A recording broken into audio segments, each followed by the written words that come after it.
প্রিয় দর্শক, বিজয় দিবসের শুভেচ্ছা। আজ এই মহান বিজয় দিবসে এমন একটা জায়গায় আমরা দাঁড়িয়ে আছি, এটা আমার গ্রামেরই একটা জায়গা। আসলে প্রত্যেকটা আবার বিজয় দিবসে নিজের মধ্যে আলাদা একটা আনন্দ পাই, উৎসাহ পাই। বিজয় দিবস আসলে নিজেদের মধ্যে একটা কেমন একটা আনন্দ উদ্বেলিত ব্যাপার হয়ে দাঁড়ায়। মনে হচ্ছে যে ৭১ সালের যুদ্ধ হয়তো আমরা দেখিনি, কিন্তু ১৬ই ডিসেম্বর আসলে মনে হচ্ছে যে আমরা পাকিস্তানিদের হারিয়ে যে বিজয়ের যে স্বাদ, সেই স্বাদ আমরা অনুভব করি। কিন্তু এবার আমি আমার গ্রামে এসে আমার আশেপাশের সবার দিকে তাকিয়ে বিজয়ের সেই উল্লাস দেখতে পাচ্ছি না। সবার মধ্যে কেমন একটা গুমোট ভাব। এটা আমাকে ব্যথিত করেছে।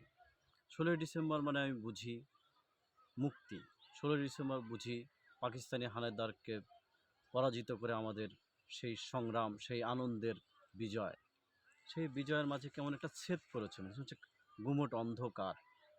মনে হচ্ছে কোথায় যেন সুখ নেই। অথচ যখন ১৬ই ডিসেম্বর এর আগে আসতো, এলাকার ভাই ভাতিজা এছাড়াও আমার গ্রামের অনেক মানুষজনকে দেখতাম। তারা ১৬ই ডিসেম্বর আসলেই বলতো, "কি এবার ফুল দেওয়া হবে না? কোনো অনুষ্ঠান নেই কেন?" বা তারা কিভাবে অনুষ্ঠানটা করব সেরকম একটা তাদের মধ্যে উৎসাহ দেখতাম। আমার তরুণ প্রজন্মের মধ্যে কোনো এটা দেখছি না। তাদের মধ্যে জিজ্ঞেস করলে কেমন একটা চুপচাপ হাহাকার গুমোট ভাব।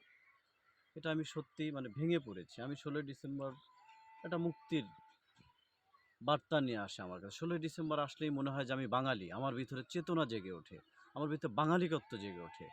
১৬ই ডিসেম্বর মানে আমি বুঝি আমাদের মহান বিজয় দিবস, আমাদের মুক্তির স্লোগান, আমাদের মুক্তির বার্তা, আমাদের দেশপ্রেম।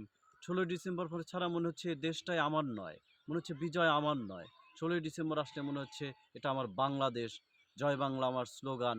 আমি বাংলাদেশের মানুষ। আমি দলমত নির্বিশেষে বুঝি ১৬ই ডিসেম্বর কোনো আওয়ামী লীগের না, কোনো বিএনপির নয়, কোনো জামাতের। ১৬ই ডিসেম্বর বাংলার সবার, সব দলের হওয়া উচিত। ১৬ই ডিসেম্বর মানুষের হওয়া উচিত। ১৬ই ডিসেম্বর নারীর হওয়া উচিত। ১৬ই ডিসেম্বর পুরুষের হওয়া উচিত। ১৬ই বাপ-আ মোর জনসে হিন্দু, বৌদ্ধ, খ্রিস্টান সবার স্লোগান হওয়া উচিত। ১৬ই ডিসেম্বর আমাদের, ১৬ই ডিসেম্বর সবার। আজকের এই গ্রামের মেঠো পথে এসে দাঁড়িয়ে ১৬ই ডিসেম্বর সেই বিজয়ের স্বাদ পাচ্ছি না। আমরা বিজয় দেখতে চাই। এ মেঘ কেটে যাবে, এ আঁধার কেটে যাবে, সেই আশাবাদ ব্যক্ত করছে। আমি সবাইকে আবার শুভেচ্ছা জানিয়ে ১৬ই ডিসেম্বরে বিজয় দিবসের শুভেচ্ছা জানিয়ে আমার কথা শেষ করছি। আসসালামু আলাইকুম রহমাতুল্লাহ।